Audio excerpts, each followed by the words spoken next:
Selamat sore. Ya, kita kembali lagi di sekolah minggu online lagi ya. Iya. Senang apa sedih sih kita online tuh? Senang ya pastinya ya kan. Walaupun kita nggak bisa ketemu teman-teman lainnya, tapi kita masih tetap bisa sekolah minggu. Ya.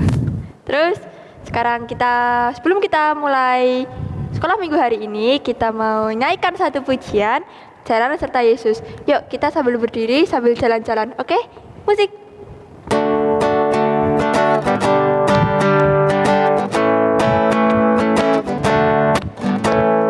Jalan serta Yesus, jalan sertanya setiap hari.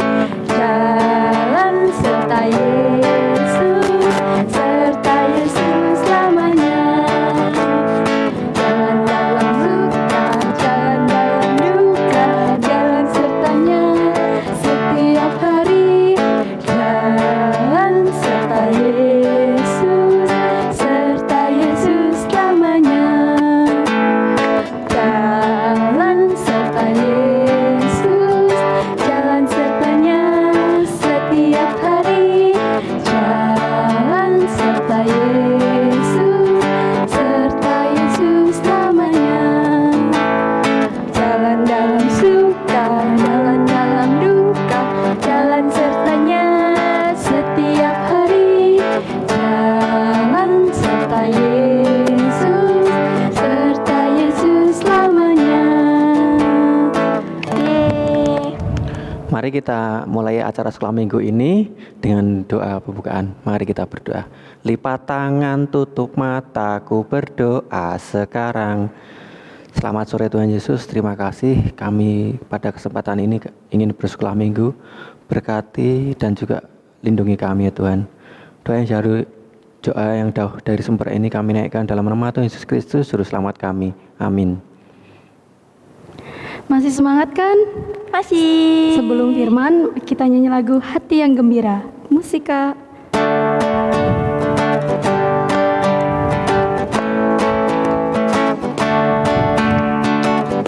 Hati yang gembira adalah obat, seperti obat hati yang senang.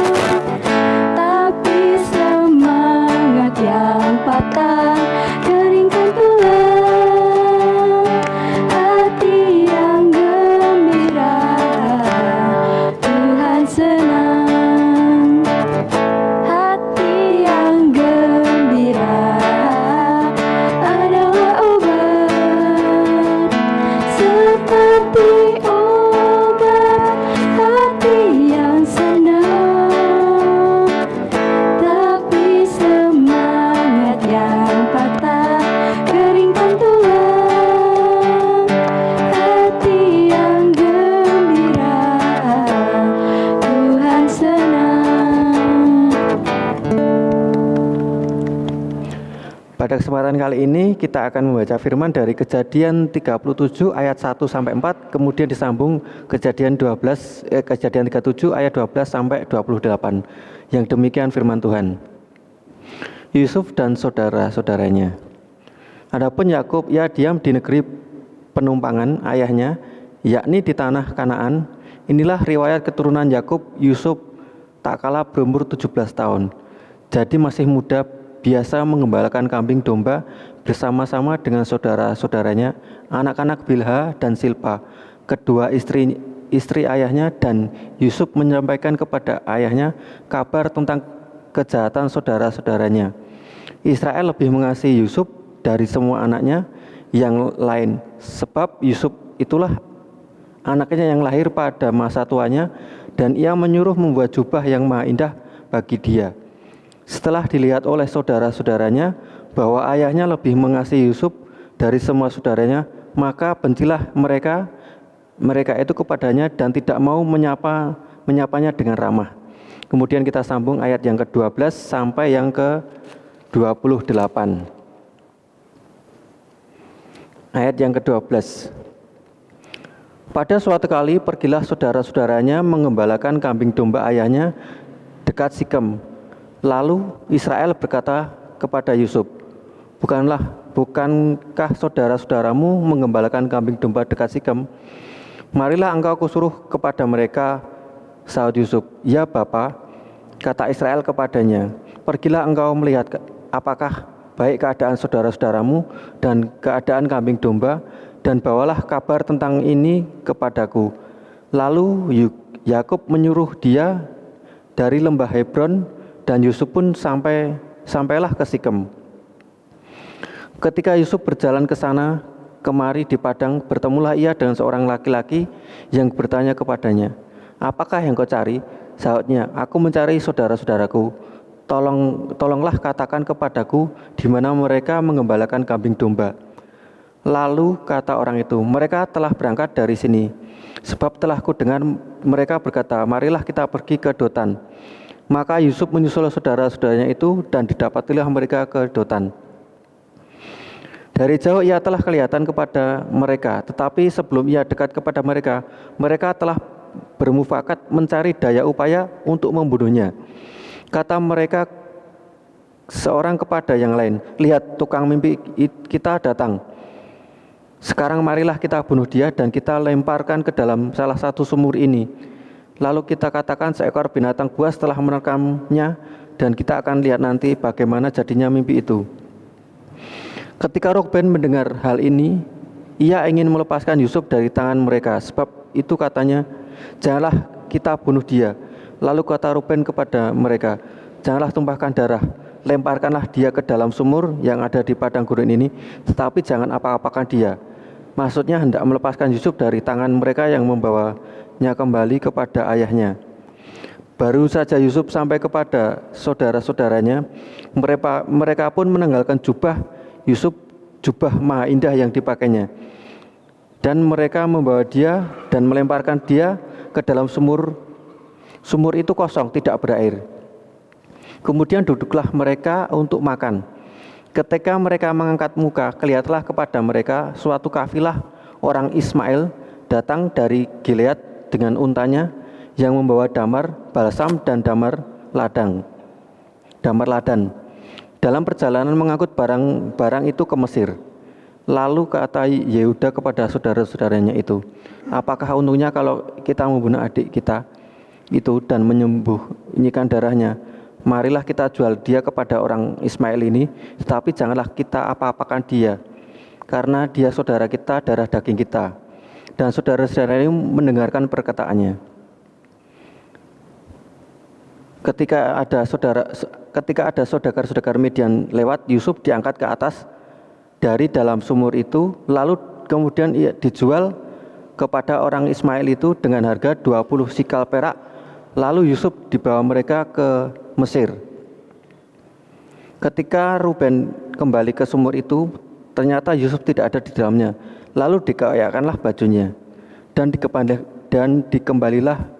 kembalilah ia kepada saudara-saudara, katanya, anak itu tidak ada lagi, kemanakah aku ini? Kemudian mereka mengambil jubah Yusuf dan menyembelih seekor kambing, lalu mencelupkan jubah itu ke dalam darahnya. Jubah maha indah itu mereka suruh antarkan kepada ayah mereka yang dengan pesan, ini kami dapati, silahkan Bapak periksa apakah jubah ini milik anak Bapak atau tidak. Ketika Yusuf memeriksa jubah itu, ia berkata, ini jubah anakku, binatang buas telah memakannya. Tentunya Yusuf telah diterkam. Demikian firman Tuhan pada kesempatan kali ini. Terima kasih adik-adik. Langsung Mas Andri akan bercerita tentang bersusah payah dahulu, bersukacita kemudian. Mohon maaf ya, Alkitabnya Mas Andri taruh dulu. Bersusah payah dahulu, bersukacita kemudian. Ini sebuah cerita, hanya perumpamaan atau alkisah. Mungkin adik-adik pernah nonton di sebuah televisi mungkin ya. Ceritanya tentang semut dan belalang. Ya, adik-adik pernah lihat semut? Bagus. Ada yang warnanya apa? Betul, merah. Ada yang apa? Hitam. Betul. Nah, semut ini punya teman namanya apa? Belalang. Tahu adik-adik belalang? Tahu dong. Walang. Nah, belalang yang makannya apa? Daun. Semut dan belalang ini teman baik. Mereka bisa ngomong karena ini negeri dongeng ya, tanda kutip negeri dongeng. Semut dan si belalang terlibat percakapan. Hai semut, kenapa kamu tidak ke tempatku untuk main-main? Kata si belalang. Karena belalang ini kerjanya apa? Main. Terus semut menjawab, maaf belalang, kamu lihat sendiri aku lagi sibuk. Karena si semut, nah adik-adik tahu kan semut kalau bawa makanan gimana? Rame-rame, ini misalnya roti 1 ya, semutnya berapa? 4, ya, digotong bareng-bareng. Pernah lihat kan? Bagus. Maaf belalang, kamu lihat sendiri aku lagi sibuk kerja. Maka belalang menyaut, kasihan temanku, mengapa hidupmu susah sekali? Mbok kayak aku ini loh, lagi main gitar, lagi dengerin musik. Lalu semut menjawab, benar belalang, memang masih ada hari esok, tetapi aku harus menyiapkan diri, sebab kalau musim dingin tiba, tidak ada tanaman dan tidak ada makanan, semuanya tertutup salju. Begitu jawab si semut. Akhirnya belalang sambil nunjuk-nunjuk, hahaha, semut mana ada musim dingin ya apa-apa, biarkan es menutupi, tetap ada makanan, percaya toh sama belalang. Sambil tertawa tapi semut gimana? Tetap gotong roti itu ya sambil ngomong itu. Akhirnya semut tetap jalan walaupun diketawain belalang. Semut jalan terus mencari liang yang baru atau sarang yang baru. Sarangnya di atas gimana? Ya sarangnya di sebuah kayak misalnya ya sebuah, kalau si semut ngelihatnya gua, kalau kita ya cuma lubang gitu ya, lubangnya kecil ya segede roti yang di bawah semut itu. Terus aja dipenuhin makanan, ya roti lah, ya daun lah, ya apalah. Akhirnya si rumah si semut ini penuh dengan makanan. Dan akhirnya musim salju datang. Gimana kalau musim salju? Kalau di Indonesia ya musim banjir lah. Karena kita belum lihat salju ya musim banjir. Banjir di mana-mana. Kayak saudara kita yang di mana? Ya betul. Kalau nggak salah di Kalimantan ya banjir. Itu banjir. Yang kelihatan cuma apa? Gentengnya doang. Semuanya rata dengan air. Tidak ada makanan adik-adik. Dan itu berlangsung sangat lama sekali. Si semut, karena tadi sudah misalnya satu ruangan ini ya, satu gereja ini penuh dengan makanan ya, ada semutnya banyak, penuh dengan makanan di mana-mana semut. Ya semutnya cuma nengok keluar, oh masih banjir toh, masuk lagi ke dalam makan lagi. Tetapi gimana adik-adik? Sudah 3 bulan, wes lama atau 3 bulan. Akhirnya persediaan makanan si belalang itu apa? Habis karena air gak turun-turun. Semua yang dilihat ternyata apa? Genteng. Emang belalang makannya genteng, bukan toh? Lah iya. Si semut masih aja nengok keluar. Oh, banjir toh. Biarin makananku masih banyak. Masuk lagi ke liang, makan. Belalang akhirnya gimana adik-adik? Terbang ke sana. Terus saja terbang. Ini mana toh makanan kok genteng semua, nggak ada makanan ini. Aku lapar deh. Itu rumah semut itu. Mampir Akhirnya belalang mampir ke rumah semut. Shoot, berhenti. Ketok pintu ya, tak. Permisi semut. Tak. Permisi semut. Semut bukain pintu. Kamu belalang, ada apa? Tolong aku semut, berikan aku sedikit makanan. Makananku sudah habis dan aku 3 hari sudah tidak makan. Sudah 3 bulan banjir, tidak ada makanan. Gimana jawaban semut? Lah semut yo ketawa, hahaha, enak saja kau. Kemarin aku bersusah payah mengumpulkan makanan, kamu cuma nyanyi-nyanyi. Nah, sekarang makananku lihat tuh penuh. Kamu ya maaf deh. Akhirnya gimana? Ditutup pintunya. Pergi cari makanan sendiri. Akhirnya belalang pun pergi adik-adik sambil bingung. Aduh, cari makanan di mana ya? Aduh, cari di makan. Akhirnya saking nggak ada makanan, si belalang itu pingsan. Ya cuma di dekat rumahnya semut itu.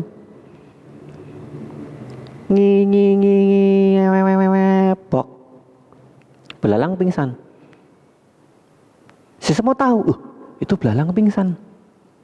Kedinginan, kelaparan, nggak ada makanan. Akhirnya ditarik masuk ke dalam rumah. Tidak untuk dimakan ya adik-adik itu, tapi untuk ditolong. Ya, begitu pelajaran hari ini. Sama seperti si semut, Yusuf pun menghadapi keadaan yang tidak enak. Saudara-saudaranya membenci. Akhirnya Yusuf diapain? Dijual. Kepada siapa tadi? Ya, seorang pedagang. Yusuf harus terpisah jauh dari orang tuanya. Tapi Yusuf gimana adik? Menjalani dengan sabar. Karena Tuhan punya rencana khusus. Ya, karena ketekunan, kesabaran, dan hikmat yang diberikan Tuhan, Yusuf akhirnya menjadi orang kepercayaan siapa? Firaun. Raja yang sangat ya kejam, tegas, bengis. Betul. Dia dipercaya untuk menyiapkan, ya itu tadi kayak semut, gudang makanan. Karena Yusuf bermimpi 7 tahun makmur dan 7 tahun kekeringan. Maka Yusuf mendapat kepercayaan dari Firaun membangun, kalau sekarang namanya gudang makanan ya, gudang di mana-mana dibangun, dipenuhi sama Yusuf itu. Karena dia orang percayaan Firaun, ya sana penuhin, saya penuhin, sana penuhin. 7 tahun pas makmur itu ya, dia menuhin semua itu, rumah-rumah, gudang-gudang itu. Akhirnya 7 tahun kelaparan itu pun datang juga. Dan itu terbukti. Sampai Yusuf menolong saudara-saudaranya. Nanti adik-adik bisa lihat itu cerita Yusuf di negeri Mesir di channel YouTube ya. Itu kisahnya. Dan Mas Andri mau membagikan aktivitas, yaitu aktivitasnya cuma labirin semut, yaitu semut yang mencari apa? Mencari makan di liangnya. Gitu ya adik-adik ya. Kesimpulannya, adik-adik tetap harus sabar menghadapi ya apapun yang terjadi. Susah dalam belajar, betul? Susah dalam tidak ketemu teman-teman. Tapi inilah yang harus adik-adik sabar, ya toh? Sementara hanya lewat handphone, belum bisa bertatap muka langsung. Kita doakan semoga corona ini cekas hilang karena kita bisa bertemu kembali. Terima kasih adik-adik, mohon maaf bila ada kata-kata yang salah. Sampai jumpa. Dadah. Yeay, kita sudah sampai di penghujung acara sekolah minggu. Untuk mengakhiri sekolah minggu hari ini, kita mau pujikan lagu Laskar Kristus. Kita sambil berdiri, sambil ikuti gerakan kakak ya. Musik.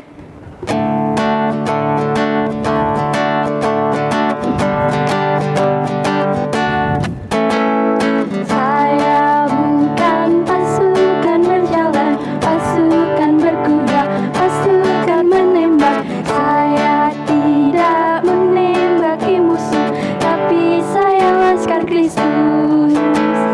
Saya Laskar Kristus, syukur. Saya Laskar Kristus, syukur.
Terima kasih sudah menonton sekolah minggu.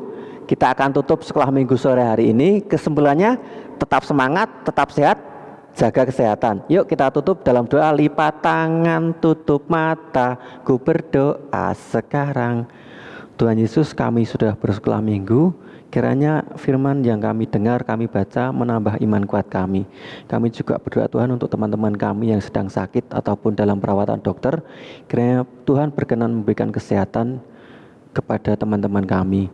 Doa yang jauh dari sempurna ini kami naikkan dalam nama Tuhan Yesus Kristus, Juru Selamat kami. Amin. Nah adik-adik, sekolah minggu hari ini sudah selesai. Sampai bertemu di minggu depan. Sampai bertemu. Shalom. Shalom.